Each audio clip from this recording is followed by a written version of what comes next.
서방 미국하고 러시아가 강대강으로 가고 있습니다. 지금 상황 판단이 점점 미궁 속으로 빠질 수도 있는 상황으로 지금 진행되고 있는 것 같은 느낌이 들고 있거든요. 아직까지는 뭐 확정적이진 않은데 상황은 그런 방향으로 가고 있는 것 같아요. 일단 유럽 시장하고 미국 시장이 나스닥이 3% 넘게 빠졌고요. S&P 500 지수로 4천을 터치하러 내려올 수도 있겠다라는 생각을 지금 할 수 있는 상황까지 내려왔습니다. 4천 정도 되면 한 20% 조금 덜 빠진 걸 겁니다. 아마.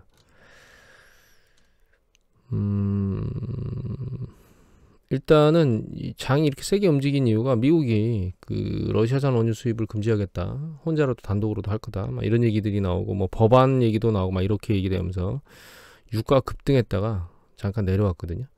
그래도 높은 수준으로 올라가 있는 상황이고, 이게 어제 장중 정신없이 난리를 쳤었습니다. 장중 보면 여기 보시면 130달러, 125, 130 가까이까지 올라갔었죠.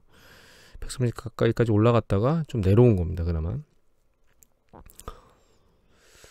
그런데 여기 이거 헤럴드 경제 기사를 보면 이게 3월 8일자 헤럴드 경제 누가 올리셨냐면 신동윤 기자께서 올리셨거든요. 근데 여기 보면은 약간 첨예한 대립이 있습니다. 예를 들면 미국 같은 경우에는 금수 논의를 하겠다, 유럽과 얘기를 하고 있지만 영국도 오케이, 캐나다도 오케이. 근데 캐나다하고 여기 잘 보시면 캐나다, 미국, 영국은 석유를 뽑아내는 국가들입니다. 네덜란드, 독일 총리 완전히 반대하고 있거든요. 이 석유를 하고 에너지를 전부 다 갖다 써야 되는 입장인 거예요. 그러니까 석유를 그나마 자기 자체 내에서 뽑아내고 있는 애들은 금수를 하겠다는 얘기를 하는 거고, 전부 다 갖다가 써야 되는 사람들은 그걸 못 하겠다, 이렇게 지금 얘기를 하고 있는 겁니다. 전체가 다 동시에 그 석유 수입을 다 막을 수 있는 행위를 하지는 못할 것 같습니다. 하지만 일부 지역이라도 이렇게 금수 조치를 하게 되면 결과적으로 석유가를 하고 천연가스 가격을 밀어올릴 수밖에 없겠죠. 그리고 미국 쉘이 러시아산 석유를 싸게 구매했다고 한마디 세차게 듣는 그런 얘기, 뉴스 기사가 나왔는데, 그렇게 그 우크라이나 쪽에서 비평을 했거든요. 우크라이나 쪽의 장관이. 그리고 그거를 받아서 이제 다른 쪽에서 얘기를 하고 있는데, 이게 서민 경제의 주름살을 만드는 행위로 점점점 가고 있는데, 이게 추세적인 건지 아니면 이렇게 계속 갈 건지, 갈 수 있는 상황이 계속 만들어질지에 대해서는 유심히 좀 모니터링 해야 될 것 같아요. 그리고 이런 상황으로 난리를 치니까 일단 벨라루스 쪽에, 벨라루스가 아니고 베네수엘라 쪽에 미국이 슬쩍 가가지고 베네수엘라 원유 손치사를 해서 제재를 완화해가지고 석유를 지금 뽑아내도록 만들려고 하는 이란 협상은 러시아가 뭔가 딴지를 걸어서 잘 진행되는 과정 중에 뭔가 걸려있긴 한데, 그래서 이란 쪽하고 베네수엘라 쪽, 그리고 이제 자국 내에 원유 생산 이런 부분들을 어떻게 건드릴지 좀 상황을 좀 계속 봐야 될 것 같습니다. 최악의 상황으로 유가가 200달러까지 가는 걸 만들어내면 미국 스스로도 견디지 못할 겁니다. 정치인들은 견딜 수 있겠지만 서민들이 못 견디는 거죠. 그리고 우크라이나에서 3차 협상이 있었는데 3차 협상은 지금 결렬됐다고 나왔고요. 뉴스가. 우크라이나 이건 뭐 협상에서 계속 나토 가입을 포기할 수 있다라고 얘기를 하고 있는데, 제가 보기에는 이건 그냥 그 카드일 뿐이고 받아줄 수도 없습니다. 지금 현재 나토에서. 근데 이제 이 러시아 쪽에서 얘기하는 게 좀 난감한데, 이게 블락미디어 .co.kr 박채영 특파원께서 3월 8일자로 올린 거거든요. 그래서 이게 협상 3시간 만에 종료됐다고 나왔는데, 제가 이걸 보여드리는 이유는 이것 때문에 보여드리는 거거든요. 러시아 쪽 그 협상 조건이 군사행동을 중지하고 헌법을 개정해가지고 우크라이나가 중립화, 그러니까 나토에 안 들어가겠다라고 하는 거 헌법에 달아라, 이런 얘기입니다. 근데 크림반도가 러시아에 귀속된 거를 인정하고, 그 다음에 이제 동부의 루안스크하고 도네츠크의 독립을 러시아에서 인정했잖아요. 그걸 스스로 인정해라, 이렇게 얘기를 했는데, 과연 이거를 받아들일 수 있을까요? 우크라이나에서? 이거 중에 어디는 승인하고 어디는 뒤로 미루는 뭐 이런 것들의 어떤 중간점이 있어야 되겠죠. 러시아도 오늘 최근 아침 새벽에 조금 전에 그 신인균 국방 TV를 봤더니 키이우 쪽에 대대적인 공격 준비 채비를 하고 러시아가 이번에 밀어제낄 생각을 하고 있다라고 하는 걸 말씀하시더라고요. 아마 이번 대대적 공격에서 키이우를 점령하지 못하면 추가적인 대대적 공격은 쉽지 않을 것이다라고 하는 게 이제 그분께서의 의사인데, 일단 오늘 상황이나 그런 것들을 보고 전황이 어떻게 되는지 좀 봐야 될 것 같아요. 그리고 이게 안 좋으니까 벨라루스에서 그 탱크나 이런 것들을 모아가지고 벨라루스 자체에 군대를 우크라이나로 밀어넣으려고 얘기를 하니까 여기 벨라루스의 참모총장이 나 그렇게 못해 라고 사임했다고 하는 보도가 어제 나왔었거든요. 그러니까 벨라루스의 참전은 제 생각에는 녹록지 않을 것 같아요. 그래서 이번 군사공격 이외에 추가적 공격이 과연 가능하겠는가, 이런 부분에 대해서는 좀 상황을 봐야 될 것 같습니다. 그리고 서부 전선에 있는 지금 그 병력들, 그리고 추가로 모집된 병력들, 이걸 포함해서 이제 북동부 북쪽 지역하고 남쪽 지역으로 병력을 밀어넣을 거라는 얘기들을 하고 있기 때문에 향후 진행 상황이 참, 그러니까 곧 조금만 더 버티면 뭔가 우크라이나가 반격을 하겠다, 뭐 이런 시도로 가고 있는 것 같습니다. 그리고 이게 FSB, 미국, 그러니까 러시아 정보기관, 예전에 그 KGB 전신에 두고, 이분께서 KGB 출신이죠. 여기 보시면 이거 국민일보고요. 3월 7일자 기사고, 이거 누가 올리셨냐면 김성우 기자께서 올리셨거든요. 대제목만 보면 지금 현재 통신망이 두절돼 가지고 사망조차 집계가 안 되고 있답니다. 그리고 10,000명도 넘었을 수도 있다라는 얘기를 하고 있고요. 러시아군 전사자가. 그 다음에 젤렌스키 암살을 하려고 했는데, 이것도 뉴스에 나왔죠. FSB 쪽에서 정보가 흘러나와가지고 실패했다고. 체첸공화국 병사가 들어갔는데 괴멸됐다, 이렇게. 또 한 가지는 이건데요. 문건에는 우크라이나 침공 실패와 관련해 FSB를 향한 비난의 목소리가 커지고 있지만, 정작 FSB는 우크라이나 침공과 관련한 어떤 정보도 받지 못했다는 내용 담겨있다. 이게 무슨 얘기냐면, 실제로 우크라이나를 전면 침공을 할 거를 알고 있는 사람이 거의 없었다는 거예요. 그리고 FSB는 그런 생각을 안 하고 보고서를 그냥 푸틴의 입맛에 맞도록 올려가지고 뭐 한 3일이면 전쟁은 끝날 것이다, 이렇게 세부적 분석을 안 하고 뭐 끝냈다, 그냥 올렸다는 겁니다. 그리고 제재 이후에 그 제재가 시장에 미칠 영향, 러시아에 미칠 영향에 대해서도 과소평가했다는 얘기가 나와 있습니다. 여기 이제 나오는데, 우크라이나 침공에 앞서 작성한 보고서에 서방의 제재 효과를 과소평가한 내용이 담겼다. 근데 문제는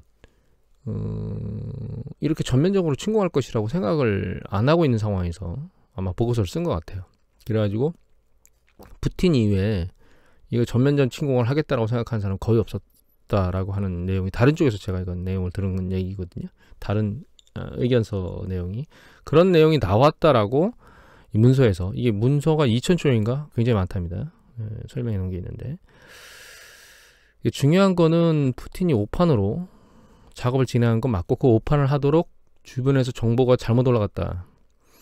그리고 그것 때문에 전 세계 군사력 2위에 있는 러시아가 대규모로 우크라이나에 들어갔는데도 불구하고 단기전에서 실패하는 바람에 서방 국가에서 무기 지원이 들어가고, 그것으로 인해서 결과적으로는 전쟁이 길어지고 있다, 이렇게 해석이 되는 것 같습니다. 그리고 요거는 제가 계속 전비 부분을 체크하고 싶었는데요. 어제 나왔습니다, 기사가. 조선일보 기사고요. 이 3월 7일자 기사입니다. 이거 누가 올리셨냐면 이철민 기자께서 올리셨는데, 최근에 하루 전비가 하루 한 200억 달러 정도씩, 200에서 250억 달러 정도의 전비가 지불되는 걸로 추정된답니다. 근데 GDP가 1년에 1조 7,095억 달러거든요. 그리고 아마 금이 1,600억 달러 정도 있었을 겁니다. 외환보유고에. 금은 뭐 직접 바로 쓸 수 있으니까. 이게 200억 달러면 7일이면 1,400억 정도 되거든요. 1,700억 정도 되죠. 7이 14, 7호 35니까 1,750억 달러 정도 되나요? 이미 외환보유고는 다 날아갔다는 뜻이죠. 그런데 이미 기존에 가지고 있던 군 장비를 가지고 전쟁을 치렀을 거니까 추가적으로 뭔가 물품이나 이런 것들을 보급해서 받아야 되는데, 전문가 의견은 지금 정도면 대부분 웬만한 포탄이나 미사일이나 이런 것들은 대부분 다 소진되지 않았을까, 뭐 이런 얘기들을 하더라고요. 그러니까 추가적으로 뭔가를 조달해야 되는데 문제는 추가적으로 조달하는 게 그렇게 녹록지는 않다는 거죠. 그리고 이렇게 계속 쏟아부어가지고 이게 문제가 해결될 거냐라고 하는 부분에 대해서는 우려가 큽니다. 이거 왜냐하면 이거는 이런 기사거든요. 이게 좀 된 기사인데, 여기 중앙일보 기사입니다. 2020년 8월 15일 아프가니스탄을 소련이 1979년도에 침공했는데 이게 10년 동안 840억 달러 밀어붙고 병력을 5만 잃고 끝냈거든요. 근데 문제는 이 소련의 해체의 그 단초를 만든 게 이 아프가니스탄 전쟁이라고 얘기를 하고 있고, 군사 전문가의 의견에는 이런 얘기를 또 하고 있거든요. 뭐라고 얘기를 하고 있냐면 젤렌스키를 폴란드 쪽에 그 망명 정부를 만들어서 뭔가 하자라고 자꾸 꼬드기는 이유가 꼬드긴다고 표현하면 죄송스럽지만 그렇게 말하는 이유가 결과적으로는 이 전쟁을 장기전으로 끌고 가겠다라는 생각으로 한다는 거죠. 푸틴이 전비를 계속 들이대고 그 주요 물품을 생산하지 못하게 만들고 자금줄도 끊어놓은 상태 하에서 장기전으로 가게 되면 우크라이나 영토를 전부 점령하는데 한 50만 정도가 필요하답니다. 군대가. 그만큼의 군대를 다 모집해서 할 수도 없는 상황이고, 그러니까 결과적으로는 러시아를 말아 죽이겠다 이런 쪽으로 가고 있는 것 같아요. 근데 그런 형태로 가면 우크라이나 자체도 박살나겠죠. 젤렌스키 대통령이 그걸 받아들이면 안 될 거라고 생각하고 있습니다. 자국을 생각한다면. 그러니까 서방 입장에서는 이 기회에 미국 입장에서 이 기회에 러시아를 완전히 짓누르겠다 이런 생각을 하고 있는 것 같은데, 우크라이나가 희생양이 되게 될 겁니다. 지금도 영토의 주요 도시들이 다 박살나고 있는데 그런 형태로 가게 되면 우크라이나 국민들은 어떡합니까? 빨리 협상이 만들어지고 그 협상이 타결이 돼야 된다 이렇게 생각을 하는 게 올바른 방식이 아닌가 이런 생각을 하는데, 문제는 푸틴이 제정신이냐 이런 얘기가 문제예요. 그래서 푸틴이 지금 분석보고에서는 코로나 때문에 한 2년 동안 제대로 못 나다니고 막 이래서 정신상태 이상한 거 아니냐 이런 얘기도 나오고 있는데, 그렇다 하더라도 참모들이 잘못된 정보를 준 게 아닌가 이런 생각을 하게 됩니다. 이건 아주 웃긴 기사인데요. 이거 아주 제가 이거 보고 빵 터졌습니다. 빵. 예, SBS 보도국의 3월 7일자 기사입니다. 누가 올리셨냐면 이선영 에디터께서 올리셨네요. 잘 보시면 이분께서 러시아 기사에는 펀드 매니저라는 얘기도 나오고 얘기 나오거든요. 이분이 사실은 증시 전문가로 나와서 뭔가 얘기를 해야 되는데 여기 보시면 부트만호프는 우선 좋은 오후라고 인사할 수 없는 상황이다 라고 입을 땐 뒤 미국과 유럽 국가들이 제재로 러시아 증권 산업은 미래가 보이지 않는다. 최악의 시나리오가 펼쳐지면 나는 25년 전처럼 산타클로스 일을 할 것이라고 답했다고 나왔거든요. 근데 여기 아나운서 눈을 보십시오. 눈이 커졌죠. 이 양반이 탄산수 이걸 마셨습니다. 그리고 한마디 했습니다. 이내 부트만호프는 농담을 집어치우고 할 일을 빨리 해야겠다며 바닥에 있던 병을 들어 병뚜껑을 열었습니다. 그리고 3년 전 주식시장에 죽음을 애도하며 보드카를 마셨던 세르게이 유시센코의 경의를 표한다. 나는 오늘 탄산수를 마실 것이다 라면서 너는 이렇게 러시아 증시는 우리 가까이 있었고 흥미로웠다. 명복을 빈다. 이렇게 얘기를 했답니다. 그리고 탄산수를 들이켜 시원하다는 카했는데, 제가 빵 터진 건 여기서 터진 건 아니고 이 밑에서 터졌습니다. 부만호프의 돌발 행동에 놀란 진행자는 눈을 크게 뜨고 그를 지켜보다가 방금 일어난 일에 대해서는 아무 말도 하지 않겠다라며 황급히 인터뷰를 마쳤답니다. 현재 러시아의 금융시장 상황인데, 전 사실 여기까지는 이건 아예 상상을 못했습니다. 러시아, 그러니까 이게 부동산하고 이러면 거래는 되지만 파산이 일어나고 이래서 그렇게 되는 건 제가 생각을 했지만, 아예 지금 러시아 장이 안 열리고 있거든요. 러시아 장 오픈하면 아주 박살일 겁니다. 이거 지금 러시아 장을 오픈하지 않고 있어요. 아마 러시아 펀드 매매도 안 될 겁니다. 지금 제가 그건 안 알아봤는데 매매 안 되고 있을 것 같아요. 그래서 러시아가 끝도 모를 상황으로 지금 계속 가고 있는데 푸틴이 얼마나 견딜지 좀 봐야 될 것 같습니다. 그 와중에 러시아가 핸드폰 관련된 핵심 재료들을 수출 안 하겠다고 자해를 하고 있습니다. 옛날에 일본이 반도체 생산 주요 물질 수출 안 한다고 자해했던 것 마냥 스스로 자해를 하고 있습니다. 지금 이 우울한 것만 했는데 마지막으로 이 기사를 보여드릴게요. 이 연합뉴스고요. 3월 7일자 기사고 이게 성혜미 기자가 올리신 거거든요. 여기 보시면 동남아 오미크론에서 규제가 속속 완화돼가 관광객 유치 경쟁으로 후끈하다. 이런 질문을 던지고 싶습니다. 여러분 동남아 시장이나 이런 쪽에 여행 가고 싶지 않은가요? 저희 전국 곳곳에 봄, 여름이 되면 마음껏 그 휴가를 즐기거나 여행을 즐기고 싶지 않으신가요? 맨날 그 마스크 쓰고 답답한 상황에서 제대로 놀러 가지도 못하고 불안한 마음에 그랬는데 작년에도 제주도가 좀 난리쳤었죠. 좀 회복되면서 올해는 전국적으로 움직이고 싶은 마음이 안 드시나요? 실제로 인플레이션에 대한 압력 부분만 사라지면 경제는 돌아가는데 문제가 없을 겁니다. 근데 조금 우려가 되는 건 미국이 원유 제재라고 하는 이 카드를 내놓는데 지금 다른 쪽의 문제를 해결하면서 예를 들면 베네수엘라의 제재 조치를 좀 해제하거나 이란과 핵 협상을 완성하거나 이런 뒤에 원유 제재와 관련된 내용들을 올리면 괜찮을 것 같은데 그 순서와 상관없이 일단 무조건적으로 딜이 밀리고 있거든요. 이런 부분이 지금 시장의 불안정성을 확대하고 있습니다. 그러니까 러시아의 당국자들도 약간 뭐 그러니까 순서를 안 지키고 액션을 하고 있다. 물론 이게 그냥 단순히 액션일 수도 있습니다. 그러니까 립 서비스죠. 압박을 해서 야 너 빨리 뭐 협상을 하든 뭘 하든 해서 빨리 뭔가를 만들어 막 이렇게 대대적으로 압력을 주고 있는 것일 수 있거든요. 이게 압력 수준에서 끝날 거라고 저는 기대를 하고 있는데 그렇지 않을 수도 있겠다 라는 부분. 일단 최소한 뭐 영국하고 지금 영국의 그 보리스 존슨 총리도 사실 그 오미크론 상황 뭐 이런 난리 칠 때 오미크론이 작년에 코로나 상황인가 보네요. 델타 변이.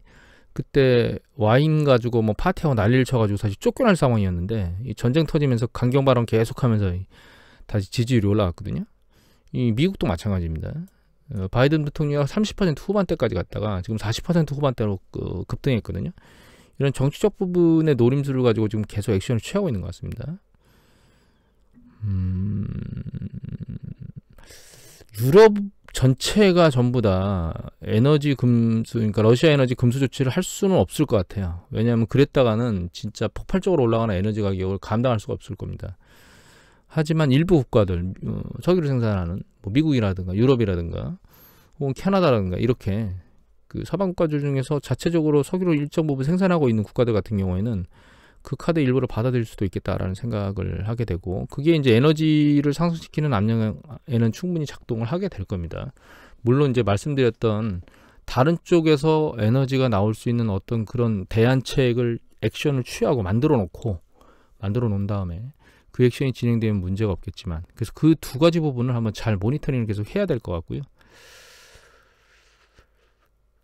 경기 수축의 소프트 랜딩에 대한 가능성이 있을 수도 있겠다라는 생각을 해봐야 될 것 같아요. 하드 랜딩, 그러니까 세차게 밑으로 내리꽂는 거 말고 약간 경기 확장 속도나 이런 것들이 둔화되면서 그 둔화되는 정도가 기간이 길어지는 소프트 랜딩 정도의 개념을 가능성은 좀 오픈해야 되는 게 아닌가라는 생각을 하고 있습니다. 미국의 행보가 지금 그렇게 움직이고 있는 게 아닌가. 이거는 뭐 하루 조금 더 상황 진행을 보고 그때 판단해야 될 상황이기 때문에 지금 시점에서 경고망동에서 움직여야 되는 건 크게 필요성이 없다? 뭐 이렇게 생각을 하는 게 맞지 않을까 이런 생각을 합니다. 오늘 이것으로 마치도록 하겠습니다.